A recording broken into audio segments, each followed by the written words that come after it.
Hey guys, welcome back to another Trading Edge video, your weekly look around the markets. I've got a lot on my radar to share with you today, but first, I want to say a big thank you to everyone that joined us this past week for our Navigators Summit. It was an amazing experience. I think we can all agree the headline was the roundtable discussion on day 2 with Dr. Brett Steenbarger, Anthony Chung, and Mike Bellafiore.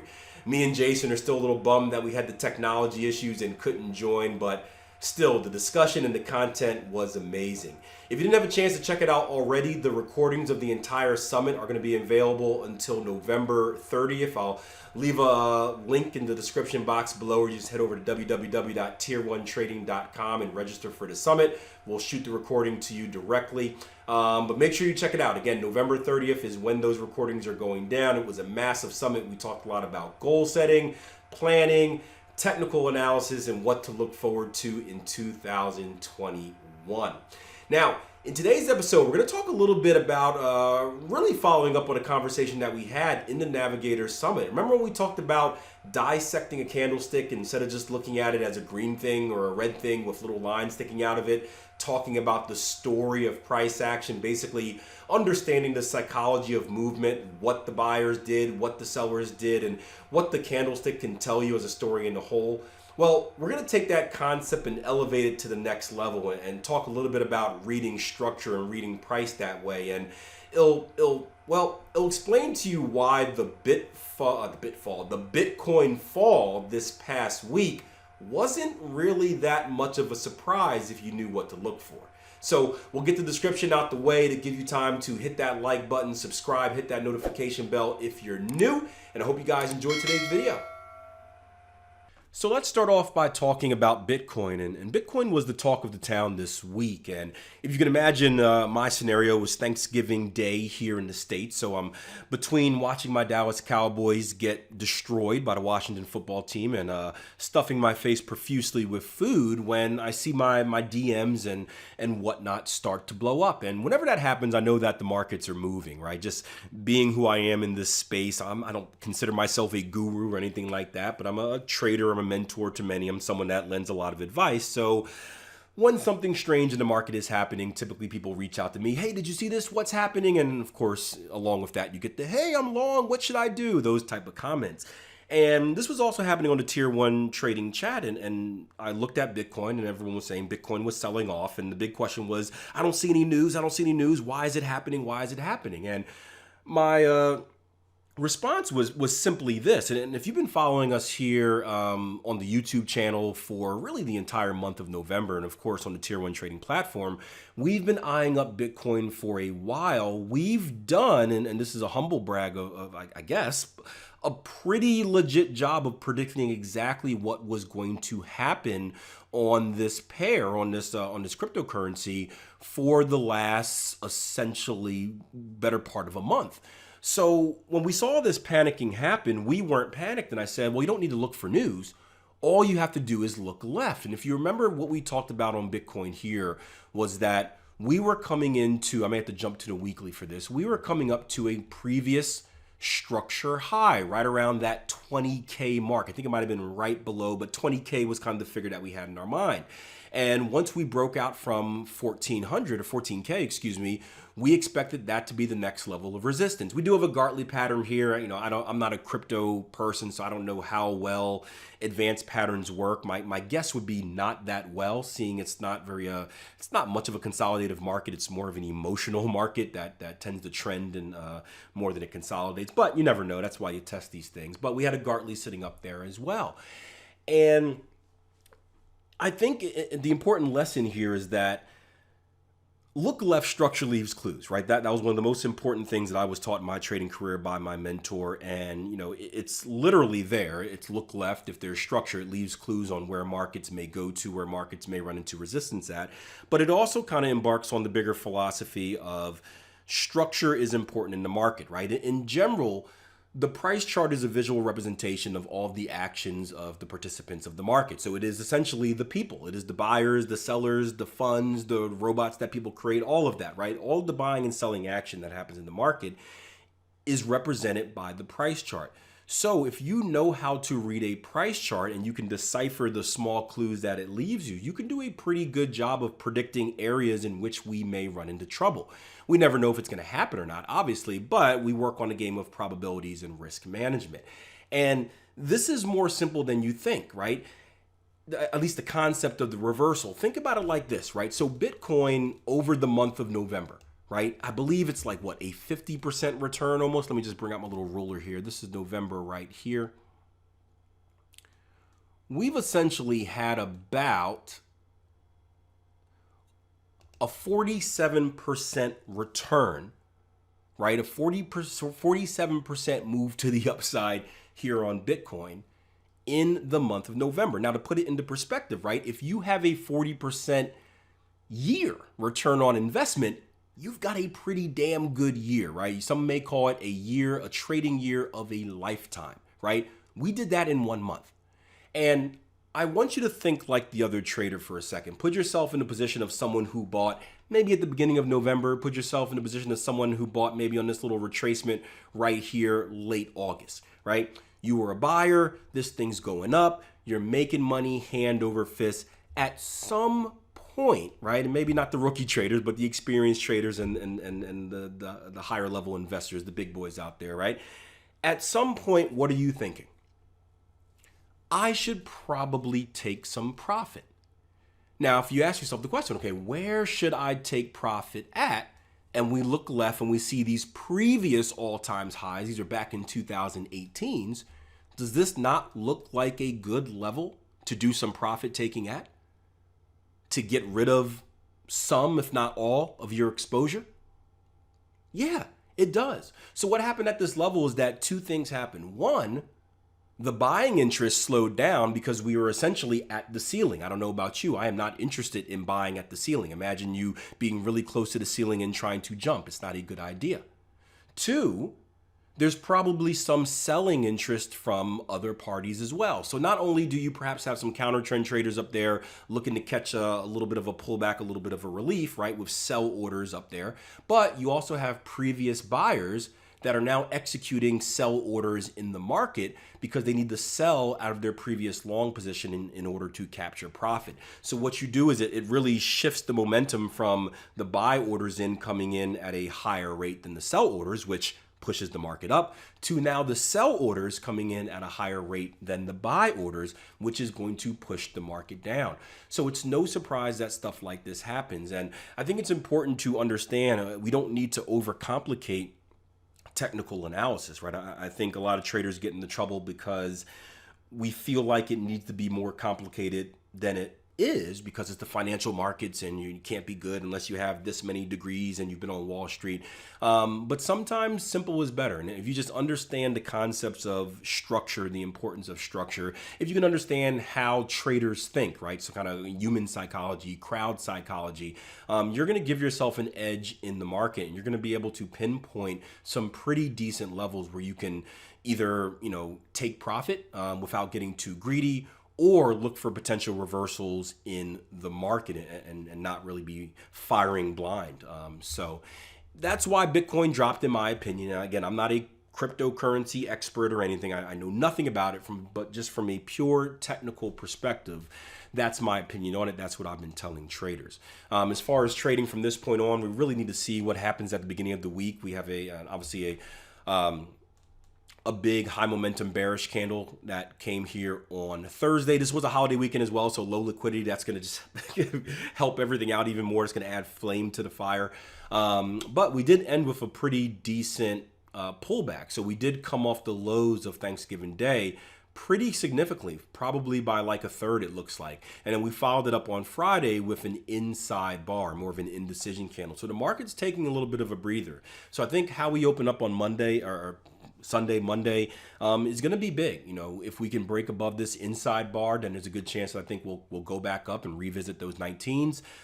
If we can trade below it, there's probably a bigger retracement to come. One that could come maybe back into this purple line here around 14s, that original area where we look to break out from. So keep an eye on Bitcoin for the start of the week, but hopefully that answers any questions that you guys had about why we reversed, why we ran off. a 17% decline is a massive one, but think about the 50% incline that came throughout the month of November. So next I want to go to the euro dollar. And the euro dollar really, it hasn't given me anything of interest for the longest time now, but we ended the week on a high note. Again, it's a little bit, these weekend closing days are going to be a little bit, I don't want to say they count. You want to pay attention to them, but keep in mind it is a holiday weekend in the States. So Thursday and Friday, you're not going to have your U.S. markets trading. So it's going to be a little bit different, especially when things open up and people see kind of what happened and want to make their adjustments. But technicals are technicals. We trade what we see on the chart. What's interesting about this is we started trading above our previous structure high. We broke and closed above it. And looking at the chart, what I want to do is I want to identify what is our next previous level of structure. And we have a zone here, right? A zone from really about 119.35s. Excuse me real quick. Still getting over cold. 119.35s to about 120.12s. Now, I'm not too interested in this area right here. This can offer a counter trend trading opportunity if we run up in the 112 or 120.12s, excuse me, and we get a good reversal type of candle. We can look for a little bit of a pullback, probably back into where we broke out from about 119.19. So that could offer actually about 100 pips of profit, which isn't bad. So I take that back. This could be a decent opportunity if we hold previous resistance here. But if we do violate it, it's going to open up even more opportunity. And again, I may have to jump out to a weekly, but to give ourselves some perspective, right? After this current level of structure here at 120s, our next level of structure is really at 122s to about 125s, this previous descending triangle that happened back in, I believe this is early 2018 as well. So there's going to be room to run. So this is a decent opportunity no matter how you look at it. From a structure-based trader looking for a short, there's a potential move from 120s down to about 119s again, 100 pips there. Plenty of room intraday. For someone looking for more of a continuation trade to the upside, you've got to move from about 120s to about 122s, maybe even further up to maybe 125 at the extreme. So another trade or another pair, excuse me, that we're going to have we're going to have on our radar for the week ahead. Again, apologies. It's been sick all week. We had the Navigators Summit, which took a lot out of me, even though it was only a 2-day summit. I'm hanging on by a thread at this point, but I want to get this video out to you guys because it is important for you guys. Next up is going to be the euro pound. This is a pair I don't really like. I don't really know any trader that really trades it, but it's got a technical setup on it, so we'll talk about it. And euro pound's been put in some nasty movement, but we've come all the way down to a previous level of structure. So all of this kind of junk aside, we came down to a previous level of structure support and we double bottomed down there. Now, knowing kind of the personality of this pair, it's slow, it's consolidative. What's the first thing that stands out to you when you think of maybe a strategy or a technique that might work well on this pair?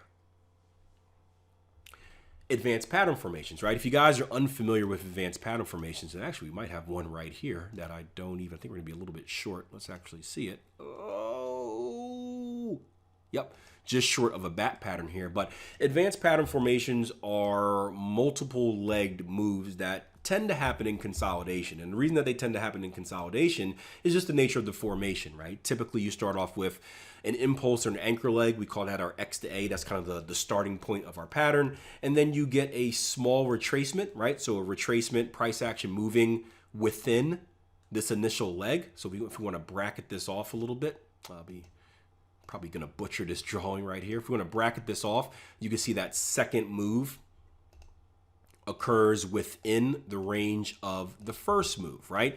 And then you have another retracement that in many cases, depending on what pattern you're looking at, trades within the range of that second move, right? I'm going to get the colors all messed up here, but stick with me, right? So you have another trade within the range right here. And then finally, with the last move, you have a move outside of that range, but it maintains the original range. And again, this is going to differ slightly depending on what patterns you're trading, but many patterns look like this.